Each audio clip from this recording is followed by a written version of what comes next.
मैं doctor Adityanath, assistant professor, Mahamaya राजकीय महाविद्यालय धनुपुर हड़िया प्रयागराज। बच्चों, आज हम सिंचाई प्रबंधन यानी इरिगेशन मैनेजमेंट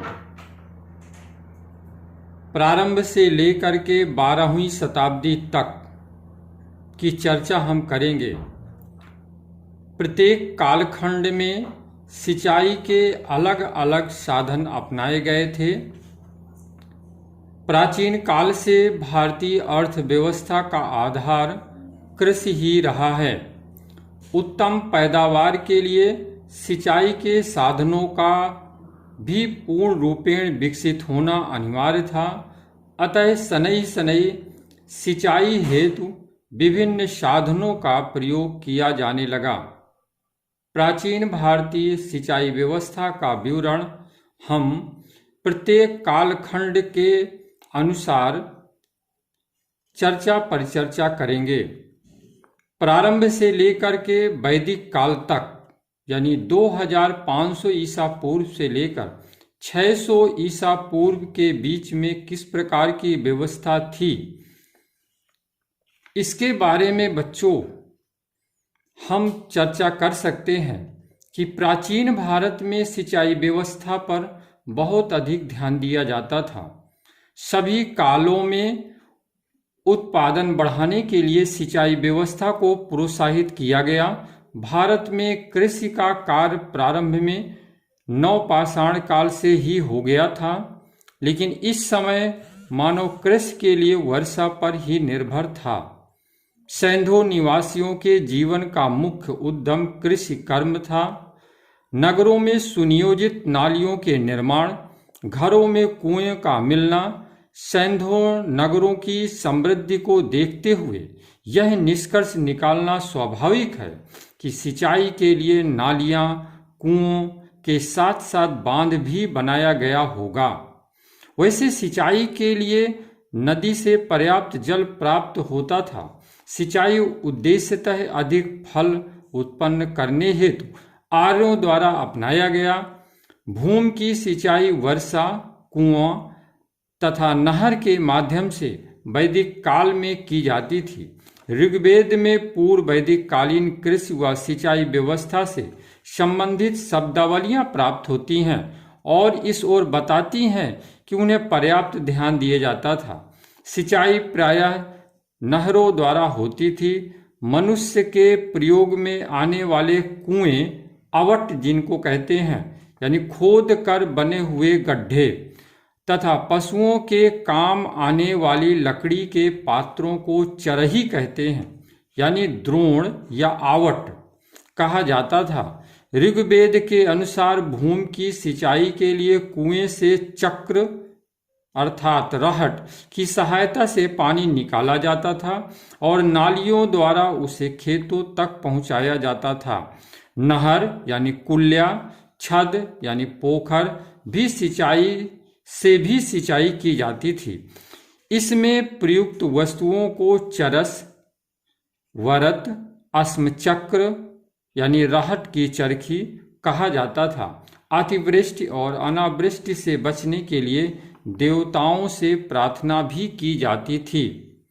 वैदिकोत्तर काल से लेकर पूर्व काल तक का हम अगर अवलोकन करें तो कौशिक सूत्र में उस धार्मिक क्रिया का उल्लेख है जिसके बाद नहर से पानी खेतों में छोड़ा जाता था।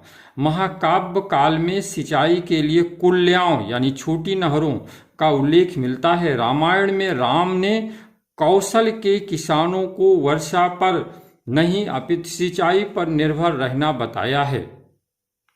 महाभारत और रामायण से ऐसा प्रतीत होता है कि राज्य भी सिंचाई के लिए तालाब और नहरें बनवाना अपना कर्तव्य समझने लगा था। इससे स्पष्ट है कि इस काल में राज्य स्तर पर सिंचाई व्यवस्था पर ध्यान दिया जाता था। धर्मसूत्रों के काल में जलाशयों को क्षति पहुंचाने वालों को कठोर दंड का विधान था। शाक्य और कोलीय ने रोहिणी नदी पर सिंचाई के लिए बांध बनवाया था। खारबेल के हाथी गुफा अभिलेख से पता चलता है कि नंद राजा जिनसेन की एक प्रतिमा उठा ले गया तथा उसने कलिंग में एक नहर का निर्माण करवाया था। बौद्ध काल में ग्राम सभा सिंचाई के लिए नहर, तालाब, कुआं आदि का निर्माण करती थी, यानी प्रत्येक ग्राम सभा विकास के लिए आत्मनिर्भर था। अगर हम मौर्य काल से लेकर गुप्त काल तक अवलोकन करें, यानी 323 ईसा पूर्व से लेकर 600 ईस्वी तक के कालखंड को देखें, तो मौर्य काल में सिंचाई की उत्तम व्यवस्था थी बच्चों। इसे सेतुबंध कहा गया और इसके अंतर्गत तालाब, कुआं, झील पर बांध बनाकर एक स्थान पर पानी एकत्रित करना इत्यादि निर्माण कार्य आते हैं। मौर्य काल के समय सौराष्ट्र में सुदर्शन झील के बांध का निर्माण इस सेतुबंध का एक महत्वपूर्ण उदाहरण है। सिंचाई के लिए अलग कर देना पड़ता था, जिसकी दर उपज का 1/5 से 1/3 भाग तक थी। भूमि कर और सिंचाई कर को मिलाकर किसान को उपज का करीब आधा भाग देना पड़ता था। मेगस्थनीज लिखता है कि भूमि का अधिकांश भाग सिंचित था। कुछ पदाधिकारी नदियों का प्रबंध रखते थे ताकि उनसे पानी ठीक से नहरों तक खेतों में पहुंचाया जा सके। कौटिल्य के अर्थशास्त्र से पता चलता है कि सिंचाई की 4 विधियां थी: हाथ द्वारा, कंधों पर पानी ले जाकर, मशीनों द्वारा तथा नदियों, तालाबों आदि से पानी निकालकर। अर्थशास्त्र में अच्छा प्रशासन उसे कहा गया है जिसमें किसान खेती के लिए केवल वर्षा के पानी पर निर्भर न रहे। यदि कोई व्यक्ति तालाब को तोड़ दे तो उसे तालाब में डुबो दिया जाए। अर्थशास्त्र के अनुसार समाहर्ता राजस्व विभाग का प्रधान अधिकारी था, जिसे तीर्थ भी कहते हैं। विविता अध्यक्ष का कार्य कुएं का निर्माण करवाना था। मौर्य काल में जहां सरकार सिंचाई की व्यवस्था करती थी, वहां से 1/3 भाग कर के रूप में टैक्स लिया जाता था। शक शासक रुद्रदामन के जूनागढ़ अभिलेख में चंद्रगुप्त मौर्य और अशोक दोनों के नाम बच्चों प्राप्त मिलते हैं और इस अभिलेख से पता चलता है कि चंद्रगुप्त मौर्य ने सौराष्ट्र प्रांत में सुदर्शन झील का निर्माण कराया था।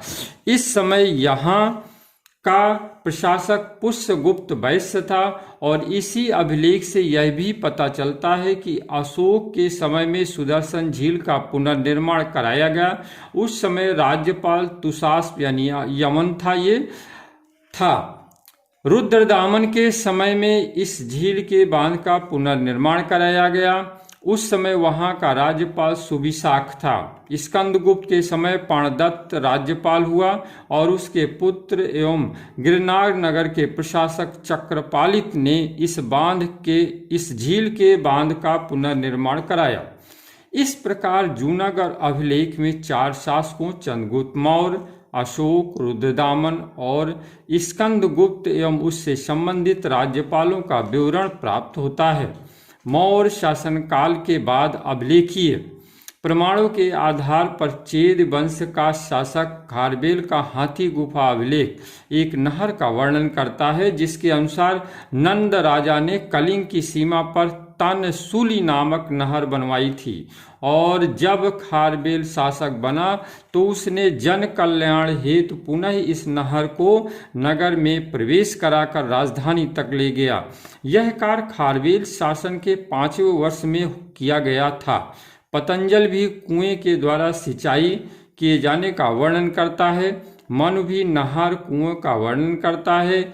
मथुरा, हस्तिनापुर, उज्जैन आदि के पुरातात्विक उत्खनन से प्राप्त रिंग वेल्स यानी छल्लेदार कुएं मौर्योत्तर काल में सिंचाई व्यवस्था का कतिपय दर्शन कराते हैं। मथुरा से प्राप्त प्रस्तर अभिलेख से ज्ञात होता है कि शक क्षत्रप सोडास ने वहां जन कल्याण हेतु तालाब का निर्माण करवाया था।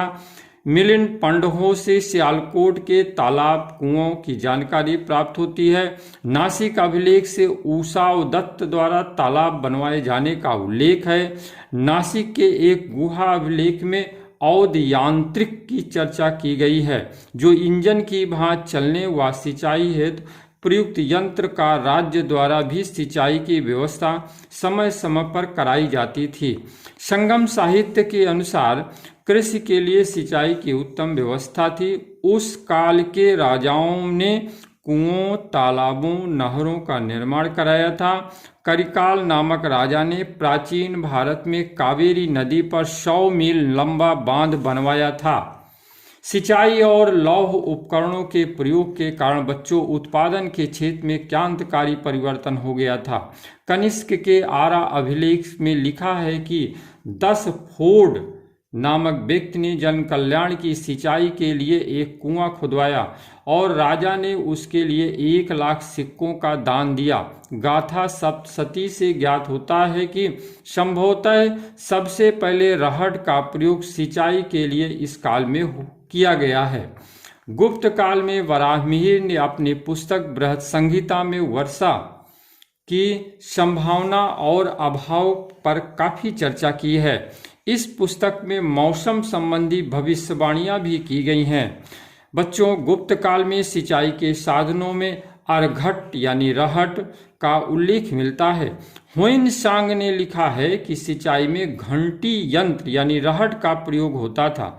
इसी तरह बाणभट्ट ने हर्षचरित में सिंचाई के लिए तुला यंत्र यानी जल पंप या रहट के प्रयोग की चर्चा की है। गुप्त काल में उत्तर भारत में नदियों से अधिकतर सिंचाई होती थी। मानसून की वर्षा से भी खेती के लिए पर्याप्त पानी मिल जाता था, परंतु मध्य भारत और पश्चिम भारत में नदियों से सिंचाई संभव न थी। अतः सरकार ने और जनता ने अनेक तालाब, झीलें और कुएं खुदवाए।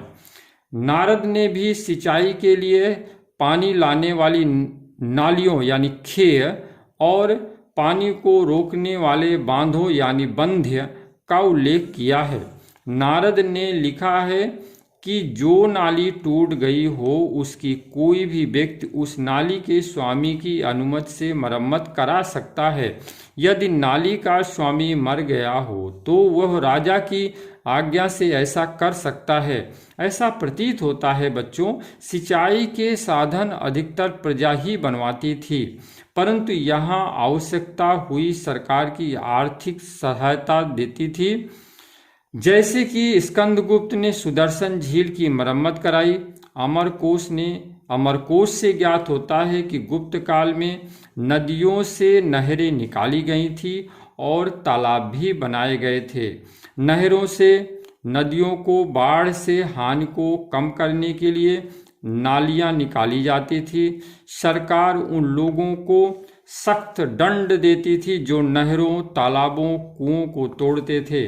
बृहस्पति ने सिंचाई में बाधा उत्पन्न करना दंडनीय अपराध बताया है। बांध तोड़ने वालों के लिए 100 पण का अर्थदंड भी निश्चित किया गया है। सिंचाई हेतु जल भंडारण के लिए तटबंध बनवाए जाते थे। बच्चों, गुप्तोत्तर काल यानी पूर्व मध्य काल में भी सिंचाई की व्यवस्था, जिसका समय 600 ईस्वी से लेकर 1200 ईस्वी के बीच का कालखंड है, इसमें हम बच्चों देखते हैं कि सिंचाई के कुछ न कुछ साधन अपनाए गए थे। पंचतंत्र तथा राजतरंगिणी में घंटिका यंत्रों का उल्लेख मिलता है, यानी राजतरंगिणी में घटिका यंत्रों का उल्लेख मिलता है जो सिंचाई के कार्य में आते थे। गुप्तोत्तर काल तथा पूर्व मध्य काल में जनता तथा राजा दोनों की भागीदारी पर सिंचाई आश्रित थी। राजतरंगिणी वर्णन करती है कि अकाल दूर करने हेतु नहर का निर्माण करवाया गया था। गढ़वाल अभिलेख में जल कर लगाए जाने का उल्लेख मिलता है। परमार राजा भोज ने भोजसर नामक तालाब सिंचाई आदि सुविधा को उन्नत करने हेतु ही तैयार करवाया था। 946 ईस्वी के एक अभिलेख के अनुसार कुओं से अर्घट तथा चरस द्वारा पानी खींचकर कृषि भूमि तक पहुंचाया जाता था। कामंदक ने लिखा है कि जिस देश में अच्छी फसल होती है, जिसमें पर्याप्त खाने हैं और जो वर्षा के पानी पर सिंचाई के लिए निर्भर नहीं है, उसमें जनता सुख और समृद्धि का जीवन बिताती है। इस कथन से स्पष्ट है बच्चों कि कृषि काल में कृषि के लिए सिंचाई का कितना महत्व है। बितस्ता नदी और महापद्मा झील में बाढ़ आने के कारण कश्मीर में बहुधा बाढ़ आ जाती थी और इसीलिए वहां के शासक ललितादित्य ने 740 ईस्वी से 746 ईस्वी के बीच इनका समय है ने पानी खींचने के लिए पहिए लगाकर नदियों के पानी को का सिंचाई के लिए उपयोग किया है। इससे कुछ अधिक चावल उगाया जाने लगा, परंतु बाढ़ आने से फिर दुर्भिक्ष की स्थिति हो गई। इस स्थिति से निपटने के लिए अवंती वर्मा ने अपने मंत्री सूय ने सिंचाई के लिए अनेक नहरें खुदवाईं और अनेक बांध बनवाए, जिसके कारण दुर्भिक्ष की स्थिति समाप्त हो गई और कश्मीर समृद्ध प्रदेश हो गया। बच्चों, दक्षिण भारत में चोल राजाओं ने कावेरी नदी के तट पर अनेक बांध बांधकर सिंचाई के लिए किसानों को पानी उपलब्ध कराया था और इसमें सबसे प्रसिद्ध बांध श्रीरंग के टापू के नीचे है, जो 4080 फीट लंबा और 40 से 60 फीट चौड़ा है। चोल काल में भी